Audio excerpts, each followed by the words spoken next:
الحمد لله نحمده ونستعينه ونستغفره ونؤمن به ونتوكل عليه ونعوذ بالله من شرور أنفسنا ومن سيئات أعمالنا من يهد الله فلا مضل له ومن يضلله فلا هادي له ونشهد أن لا إله إلا الله وحده لا شريك له ونشهد أن سيدنا وسندنا وحبيبنا ومولانا محمدا عبده ورسوله صلى الله تعالى عليه وعلى آله وأصحابه وبارك وسلم تسليما كثيرا أما بعد فقد قال الله تعالى في كلامه المجيد والفرقان الحميد أعوذ بالله من الشيطان الرجيم بسم الله الرحمن الرحيم الحمد لله رب العالمين صدق الله العلي العظيم وصدق رسوله النبي الكريم ونحن على ذلك لمن الشاهدين والشاكرين والحمد لله رب العالمين. اللهم صل على محمد وعلى آل محمد كما صليت على إبراهيم وعلى آل إبراهيم إنك حميد مجيد. اللهم بارك على محمد وعلى آل محمد كما باركت على إبراهيم وعلى آل إبراهيم إنك حميد مجيد. سبحانك لا علم لنا إلا ما علمتنا إنك أنت العليم الحكيم. الحمد لله আল্লাহ তাআলার দরবারে লাখো কোটি শুকর ও সুজুদ। রব্বুল আলামিন আমাদেরকে মাগরিবের নামাজ আদায় করার পরে মসজিদে বসে কিছু কথা বলার আর শোনার তৌফিক দান করছেন। শুকর আদায় করি আলহামদুলিল্লাহ। ধারাবাহিক আলোচনা চলতেছে। গত সপ্তাহে বিসমিল্লাহ এর ফাজাইল, বিসমিল্লাহ সম্পর্কে আলোচনা হয়েছে। এই সপ্তাহ ইনশাআল্লাহ সূরা ফাতিহা শুরু করছি। সূরা ফাতিহা কোরআন শরীফের ধারাবাহিকতার প্রথম সূরা। 114টি সূরার মধ্যে প্রথম সূরা হলো সূরা ফাতিহা। মুফাসসিরিনে কেরাম সূরা ফাতিহার অনেকগুলো নাম উল্লেখ করেছেন। তাফসীরে বাইজুবিয়ার মুসান্নিফ রাহিমাহুল্লাহ সূরা ফাতিহার 14টা নাম উল্লেখ করেছেন। কয়টি? 14টি। আমরা যেমন সূরা ফাতিহা একটা নাম জানি, এমন আরো 13টি নাম তার জন্য রয়েছে। এই নামগুলোর পিছনেও কোনো না কোনো হিকমত আছে। সূরা ফাতিহাকে সূরা ফাতিহা বলার কারণ হলো ফাতিহা শব্দের অর্থ হলো সূচনা। কোরআন শরীফ যেহেতু সূরা ফাতিহার মাধ্যমে সূচনা হয়েছে এবং যে ধারাবাহিকতায় লেখা, এই ধারাবাহিকতার প্রথম সূরা হলো সূরা ফাতিহা। এই কারণে সূরা ফাতিহা বলে। তাছাড়া আল্লাহ তাআলা সূরা হিসাবে সর্বপ্রথম যে সূরাটি নাজিল করেছেন সেটি হলো সূরা ফাতিহা। এর আগে অনেকগুলো আয়াত নাজিল করেছেন, তবে ওগুলো বিভিন্ন সূরার খণ্ড খণ্ড ছিল, কিন্তু সূরা হিসাবে পরিপূর্ণ প্রথম নাজিল কিন্তু সূরা হলো সূরা ফাতিহা। এখানে সূরা ফাতিহাকে সূরা ফাতিহা বলা হয়। সূরা ফাতিহার অপর আরেকটি নাম হলো আসাসুল কোরআন। আসাস শব্দের অর্থ হলো ভিত্তি, বুনিয়াদ। যেহেতু কোরআনের ভিত্তি বা বুনিয়াদ হলো এই সূরা ফাতিহার উপরে, সূচনাটা সূরা ফাতিহা দ্বারা হয়েছে, এই কারণে এটাকে সূরা আসাসুল কোরআন বলা হয়। 3 নম্বর উম্মুল কোরআন। সূরা ফাতিহার অপর আরেকটি নাম কি? উম্মুল কোরআন। উম্মুল কোরআন বলার কারণ হলো তাফসীরে বাইজুবির মুসান্নিফ বলেন লিআন্নাহা মুফতাহাতাহু ওয়া মাবদাআহু, কারণ এই কোরআন, এই সূরা ফাতিহা দ্বারা কোরআনকে বা উম্মুল কোরআন এই কারণে বলা হয় যে এর মাধ্যমে কোরআনকে সূচনা করা হয়। আর যে জিনিসের দ্বারা সূচনা করা হয় তা মা স্বরূপ হয়ে থাকে। কি স্বরূপ? মা। উম্মুল কোরআন মানে কোরআনের মা, এই কারণে এটাকে উম্মুল কোরআন বলা হয়েছে। তাছাড়া উম্মুল কোরআন বলার আরো কয়েকটি কারণ আছে। এর মধ্যে উল্লেখযোগ্য আরেকটি কারণ হলো পবিত্র কোরআনে আল্লাহ সুবহানাহু ওয়া তাআলা মৌলিক 4টা বিষয় আলোচনা করেছেন। মোট 8টি বিষয়।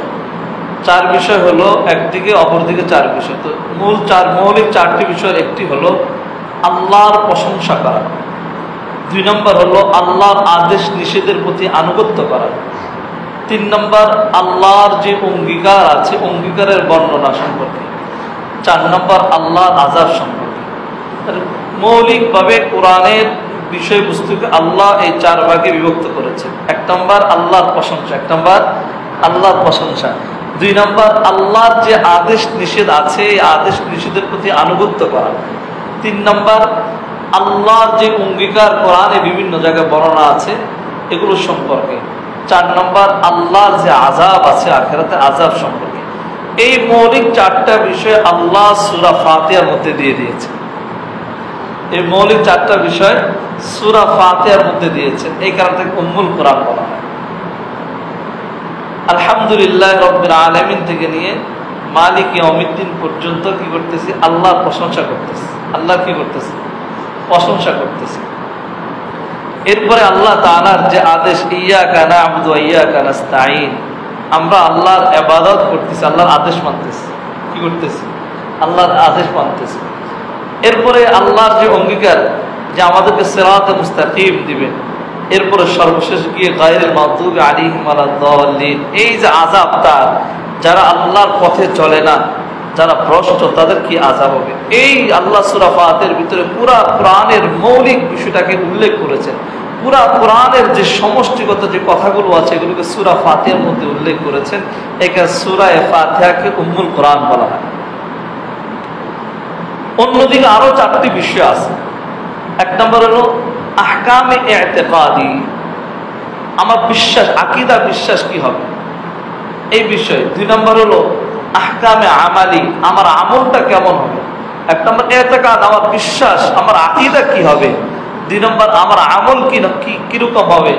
3 নম্বর সৌভাগ্যশীল যারা আল্লাহর পক্ষ থেকে সৌভাগ্য সুসংবাদ প্রাপ্ত, তাদের অবস্থান, তাদের স্তর কি। 4 নম্বর হতভাগা যারা আযাবের উপযুক্ত হতভাগা, তাদের অবস্থা কি। এই কোরআনে এই 4টি বিষয় উল্লেখ করেছে। আমার বিশ্বাস, আকীদা কি হবে, আমার আমলের হুকুম কি, এর পদ্ধতি কি হবে, যারা সৌভাগ্যশীল তাদের অবস্থান বা স্তর কোথায়। 4 নম্বর যারা হতভাগা, যারা জাহান্নামে, তাদের অবস্থান আর স্তর কোথায়। এই 4 জিনিসও কোরআনের মৌলিক বিষয়ের অন্তর্ভুক্ত। এই 4টিকে সূরা ফাতিহার মধ্যে আল্লাহ তাআলা একত্রিত করে দিয়েছে, এই কারণে উম্মুল কোরআন বলা হয়। আলহামদুলিল্লাহ রাব্বিল আলামিন থেকে নিয়ে মালিক ইয়াউমিদ্দিন পর্যন্ত আল্লাহ আমাদেরকে আমাদের ইতিকাদ, বিশ্বাস কি হবে, যে আমাদের বিশ্বাস এটা বিশ্ব চরাচর সব কিছুর মালিক একমাত্র, এবং এর পালনকর্তা আল্লাহ। মালিক ইয়াউমিদ্দিন, আখিরাত দিবসের মালিককে আল্লাহ। এই ইতিকাদ আর বিশ্বাস আমাদের থাকবে। ইয়্যাকা না'বুদু ওয়া ইয়্যাকা নাস্তাঈন দিয়ে আল্লাহ আমাদের ইবাদত কেমন হবে।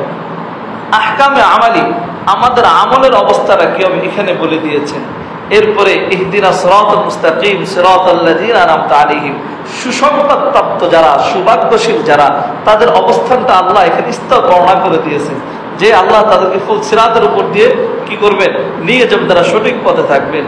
আর পক্ষান্তরে 4 নম্বরে যারা হতভাগা, যারা ইসলাম ধর্মকে গ্রহণ করেনি, অন্য কোনো ধর্মে ছিল, অথবা যারা ইসলাম ধর্ম গ্রহণ করেও যারা ধর্মকে পুঁজি করে চলে, লেকিন ধর্মের উপরে মানে না, এদের ব্যাপারে এদের অবস্থান কি, এটা গায়রিল মাগদুবি আলাইহিম ওয়ালাদ-দাল্লিন বলে আল্লাহ এদের অবস্থান বর্ণনা করে দিয়েছে। এই মৌলিক 8টি বিষয় সূরা ফাতিহার ভিতরে একত্রিত হওয়ার কারণে আল্লাহ এই সূরার নামকে উম্মুল কোরআন নাম রেখেছে। সূরা ফাতিহার অপর আরেকটি নাম হলো সূরাতুল কানজ। সূরাতুল কানজ, কানজ বলা হয় খনি। কানজ কি? খনি। আলী রাদিয়াল্লাহু তাআলা আনহু থেকে একটা রওয়ায়াত আছে যে সূরাতুল কানজ, এই সূরা ফাতিহাকে সূরা কানজ বলা হয়। নাযালাত মিন তাহতিল আরশ, এটা আরশে আজিমের ভিতরে সংরক্ষিত ছিল, ওইখান থেকে নাজিল হয়েছে। এখানে এটাকে কি বলা হয়? সূরাতুল কানজ বলা হয়। ওয়াফিয়া, পরিপূর্ণ হওয়া। এরপরে কাফিয়া, যথেষ্ট হওয়া। এরপরে এটার আরেকটা নাম হলো সূরাতুল হামদ, প্রশংসা। আলহামদুলিল্লাহ রাব্বিল আলামিন, এখান থেকে শুরু আল্লাহর প্রশংসা।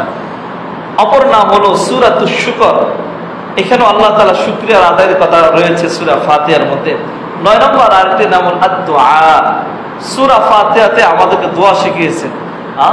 দোয়ার পদ্ধতি কি হতে পারে, এই পদ্ধতিটা আল্লাহ আমাদেরকে দিয়েছেন। দোয়া, ইহদিনাস সিরাতাল মুস্তাকিম, এটা একটা দোয়া। এরপরে 10 নম্বর আমাদেরকে শিখিয়েছেন তালিমুল মাসআলা, চাওয়া, অপরজনের কাছে চাওয়ার পদ্ধতি কি হতে পারে, এটা আল্লাহ আমাদেরকে শিখিয়ে দিয়েছেন। সূরা ফাতিহাতে আল্লাহ আমাদেরকে শিখিয়েছেন, দেখেন যে আলহামদুলিল্লাহ রাব্বিল আলামিন থেকে নিয়ে মালিকি ইয়াউমিদ্দিন পর্যন্ত এটা আল্লাহর প্রশংসা করা হয়। কার প্রশংসা? আল্লাহ বুঝাইতে চাচ্ছে যে কোনো জিনিস পাওয়ার জন্য যার কাছে চাবে আগে তার প্রশংসা করতে হয়। আগে তার কি করতে হয়? দাদা বলে কি করতে হয়?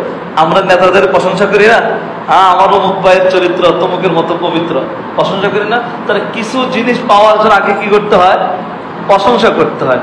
এরপরে স্বীকারোক্তি দিতে হয় যে আপনি আমাদের নেতা, ইয়াকা না'বুদু ওয়া ইয়াকা নাস্তাঈন, আমরা আপনারই ইবাদত করি। 2 নম্বর পদ্ধতি আল্লাহ আমাদেরকে শিখাচ্ছেন যে আমরা আপনারই কি করি? ইবাদত করি, অন্য কারণ না। আমরা নেতাকে মহান, আপনি আমাদের নেতা, এছাড়া কোনো কিছু না। ওই নেতাকে নেতা বানিয়ে দিকে এবার আমার মুখ দিয়ে যদি ইসলাম বিরোধী কোনো শব্দ পাওয়া যায় তো আমার কোনো আসা যায় না। আমার নেতাকে খুশি করতে হবে, আমার নেতাকে কি করতে হবে? খুশি করতে হবে। এরপরে তার 1 নম্বর শিখালেন যে যার কাছে চাবো তার প্রশংসা করা। 2 নম্বর সেই যে আমাদের নেতা, তার যে আনুগত্য আমি করি এটা দেখাইতে হবে। 3 নম্বর তার নিকট ভালো জিনিস চাইতে হবে, ইহদিনাস সিরাতাল মুস্তাকিম। আর দাবি দাওয়াগুলো কি করা চাই? ভালো জিনিস চাওয়া চাই। 4 নম্বর হলো যে যারা তার কাছ থেকে কোনো কিছু পায় নাই, নেতা মানে নাই, এদেরকে এদের যে আযাব আছে এই ব্যাপারেও বলতে হবে। তারপরে আল্লাহ এখানে আমাদেরকে বুঝাই দিয়েছেন যে আল্লাহর কাছে কিভাবে চাইতে হবে। এই কারণে সূরা ফাতিহার নাম তালিমুল মাসআলা রাখা হয়েছে। 11 নম্বর সূরা ফাতিহার 11 নম্বর নাম হলো আস-সালাত। মুফাসসিরিন কেরাম বলেন এই সূরাটি যেহেতু আমরা নামাজ পড়তে হলে প্রত্যেক রাকাতে সূরা ফাতিহা পড়তে হয় কিনা, এই কারণে এটাকে সূরা সালাত বলা হয়েছে। 12 নম্বর এই সূরাটি হলো সূরা শাফিয়া। সূরা শাফিয়া। 13 নম্বর সূরা শিফা। এই সূরা ফাতিহাকে সূরা শিফা বলা হয়। কেন বলা হয়? শিফা মানে সুস্থতা, শিফা দান করা। আল্লাহ সূরা ফাতিহার মাধ্যমে শিফা দান করে। কিসের মাধ্যমে? সূরা ফাতিহা। এর একটা ঘটনা বুখারী শরীফে উল্লেখ আছে, 5007 নম্বর হাদিস। বুখারী শরীফে 5007 নম্বর হাদিস। আবু সাঈদ খুদরি রাদিয়াল্লাহু তাআলা একটা ঘটনা বয়ান করছেন। আবু সাঈদ খুদরি রাদিয়াল্লাহু তাআলা বলেন আমরা একবার সফরে ছিলাম। তো সফরে, মদিনা থেকে সফরে বের হওয়ার পরে এক এলাকায় গিয়ে আমরা প্রতিমধ্যে অবস্থান করলাম। অবস্থান করার পরে ওই পুত্রের এক জারিয়া, এক বালিকা আয়েশা আমাদেরকে বলল যে আমাদের পুত্রের সর্দার যে তাকে সাপে দংশন করেছে, তোমাদের মধ্যে কেউ কি আছে রুকিয়া ঝাড়ফুঁক করতে পারে? তো সাহাবী রাদিয়াল্লাহু তাআলার মধ্যে থেকে একজন ওই নাবালেগ ওই বালিকার সাথে গেল।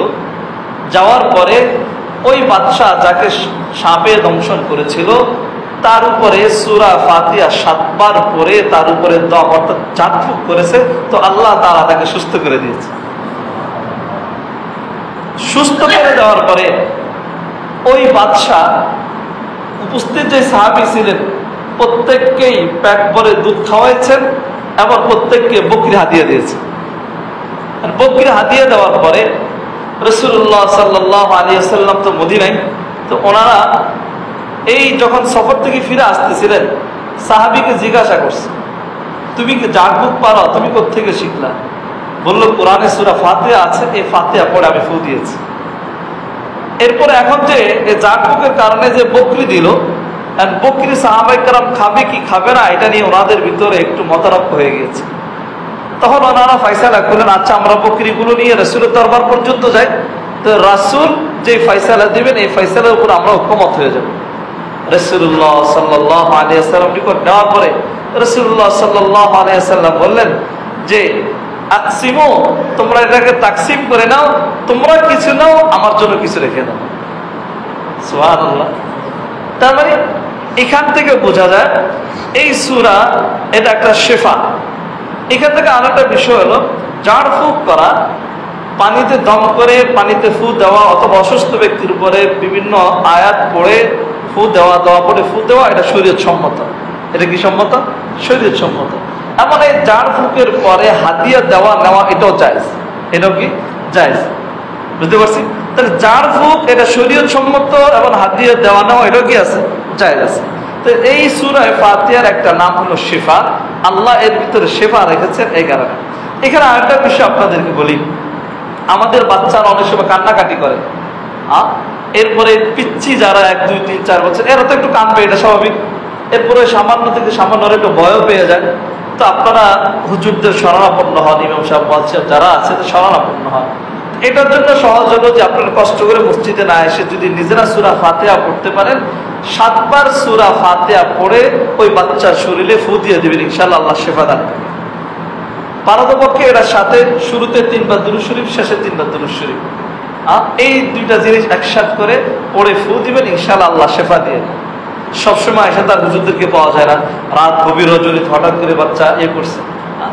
আরেকটু সূরত হলো যে আমাদের যাদের ঘরে বাচ্চা আছে, নিজস্ব বাচ্চাদের ব্যাপারে সকালে ফজরের পরে আর মাগরিবের পরে 3 বার সূরা ইখলাস, 3 বার সূরা ফালাক, 3 বার সূরা নাস, 9 বার।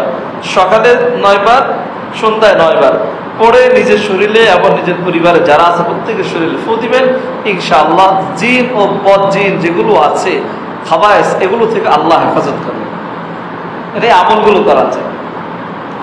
সূরা ফাতিহা অপর আরেকটি নাম 14 নম্বর নাম আস-সাবউল মাসানি। আস-সাবউল মাসানি, সাবউল মাসানি কি কেন বলা হয়?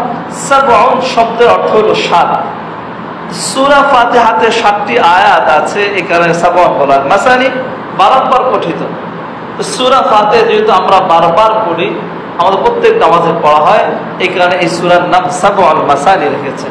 এই মোটামুটি সূরা ফাতিহার 14টি নাম আল্লামা তাফসিরে বাইজুবির মুসান্নিফ রহমাতুল্লাহ আলাইহি এই 14টি নাম নামকরণ করেছেন সূরা ফাতিহা। সূরা ফাতিহার ব্যাপারে অনেক ফজিলত রয়েছে। সূরা ফাতিহা হলো এমন সূরা যেটা সর্বপ্রথম সূরা হিসেবে নাজিল হয়েছে, আর সর্বপ্রথম আয়াত হিসেবে নাজিল হয়েছে সূরা আ'লা এর প্রথম 5 আয়াত, আর সর্বপ্রথম সূরা হিসেবে নাজিল হয়েছে সূরা ফাতিহা। রাসূলুল্লাহ সাল্লাল্লাহু আলাইহি ওয়াসাল্লাম বলেন, সূরা ফাতিহা হলো সবচেয়ে মর্যাদাপূর্ণ সূরা। সূরা ফাতিহা সবচেয়ে মর্যাদাপূর্ণ সূরা।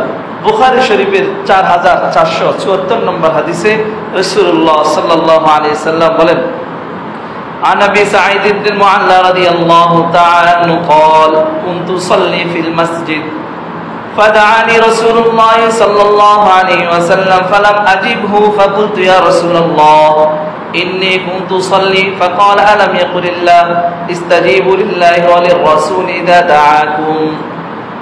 আবু সাঈদ আল মুআল্লা, সাঈদ বিন মুআল্লা রাদিয়াল্লাহু তাআলা আনহু বলেন, আমি মসজিদে নামাজ পড়তেছিলাম, এমত অবস্থায় রাসূলুল্লাহ সাল্লাল্লাহু আলাইহি ওয়াসাল্লাম আমাকে ডাক দিয়েছেন। এরপরে আমি জবাব দিইনি, আবার ডাক দিয়েছেন। পরে নামাজ শেষ হওয়ার পরে রাসূলুল্লাহ সাল্লাল্লাহু আলাইহি ওয়াসাল্লাম যাওয়ার পরে রাসূল আমাকে বললেন, আলাম ইয়াকুল্লাহ, আল্লাহকে এটা বলেন না যে ইস্তাজিবু লিল্লাহি ওয়া লির রাসূল, যখন আল্লাহর রসুল ডাক দেয় তখন যেতে হয়। সাহাবী বললেন আমি তো নামাজের মধ্যে ছিলাম। এরপরে রাসূলুল্লাহ সাল্লাল্লাহু আলাইহি সাল্লাম বললেন লাউ আল্লিমান্নাকা সূরাতান হিয়া আ'যামু সূরা, লাউ আল্লিমান্নাকা সূরাতান হিয়া আ'যামু সূরা, আমি তোমাকে অবশ্যই এমন একটি সূরা শিখাবো যেটা সবচেয়ে বড় সূরা, আ'যামু সূরা, যেটা মর্যাদাপূর্ণ, সবচেয়ে বেশি মর্যাদাপূর্ণ সূরা। লাউ আল্লিমান্নাকা সূরাতান হিয়া আ'যামু সূরা ফিল কুরআন ক্বাবলা আন তাখরুজা মিনাল মসজিদ, তুমি এই মসজিদ থেকে বের হওয়ার আগে আমি তোমাকে এটা শিখাবো। সুম্মা আখাযা বিয়াদি, সাহাবী বলেন সাঈদ বিন মুআল্লা বলেন এরপরে রাসূল আমার হাত ধরলেন। ফালাম্মা আরাদা আন ইয়াখরুজা, রাসূল আমার হাত ধরে যখন বের হওয়ার ইচ্ছা করলেন, আমি রাসূলুল্লাহ সাল্লাল্লাহু আলাইহি সাল্লামকে বললাম যে আপনারা বলছেন আমাকে একটা মর্যাদাপূর্ণ সূরা শিক্ষা দিবেন, আপনারা আমাকে বললেন একটা মর্যাদাপূর্ণ সূরা শিক্ষা দিবেন, ওই সূরাটা শিক্ষা দেন। তখন রাসূলুল্লাহ সাল্লাল্লাহু আলাইহি সাল্লাম বললেন আলহামদুলিল্লাহি রাব্বিল আলামিন, যে এই সূরাই আলহামদুলিল্লাহ রাব্বুল আলামিন এটা হলো সবচেয়ে মর্যাদাপূর্ণ সূরা। ইয়াসাবুল মাসানি ওয়াল কুরআনুল আযীম আল্লাযী উতিতু, এটা হলো 7 আয়াত বিশিষ্ট এবং কোরআনের সবচেয়ে মর্যাদাপূর্ণ সূরা। সুবহানাল্লাহ। তার মানে কোরআনের সবচেয়ে মর্যাদাপূর্ণ সূরা হলো সূরা ফাতিহা, আর কোরআনের সবচেয়ে মর্যাদাপূর্ণ আয়াত হলো আয়াতুল কুরসি। কোরআনের সবচেয়ে মর্যাদাপূর্ণ আয়াত কোনটি? আয়াতুল কুরসি। রাসূলুল্লাহ সাল্লাল্লাহু আলাইহি ওয়াসাল্লাম আরেক হাদিসে ইরশাদ করেন যে ব্যক্তি প্রত্যেক ফরজ নামাজের পরে আয়াতুল কুরসি পাঠ করে তার জান্নাতে ঢোকার জন্য শুধুমাত্র মৃত্যুই তার প্রতিবন্ধক।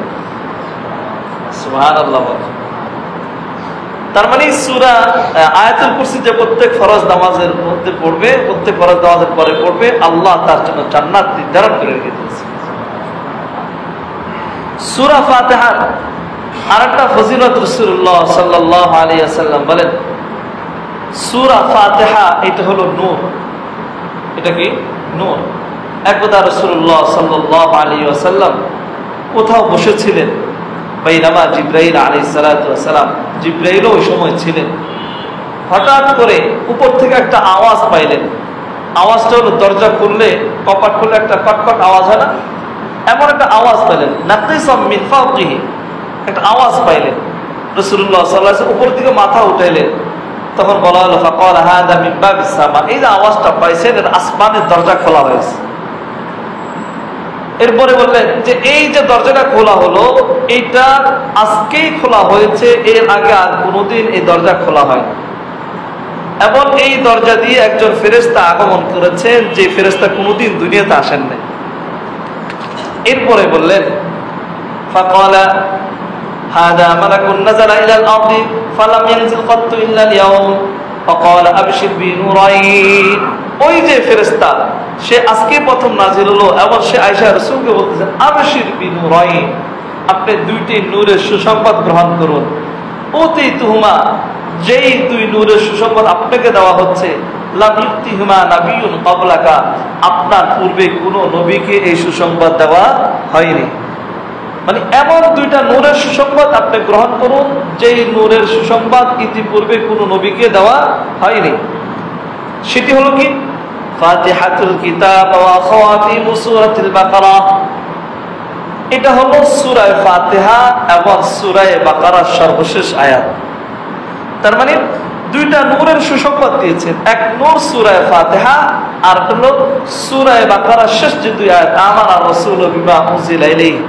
এই তার মানে আমরা কি বুঝলাম? সূরা ফাতিহার ফজিলত হলো এটা এমন একটা সূরা যেটা ইতিপূর্বে কোনো নবীকে দেওয়া হয় নাই, এটা নূর আল্লাহর পক্ষ থেকে। এটা সূরা ফাতিহা এটা আমাদের জন্য একটা নূর হিসেবে আসছে।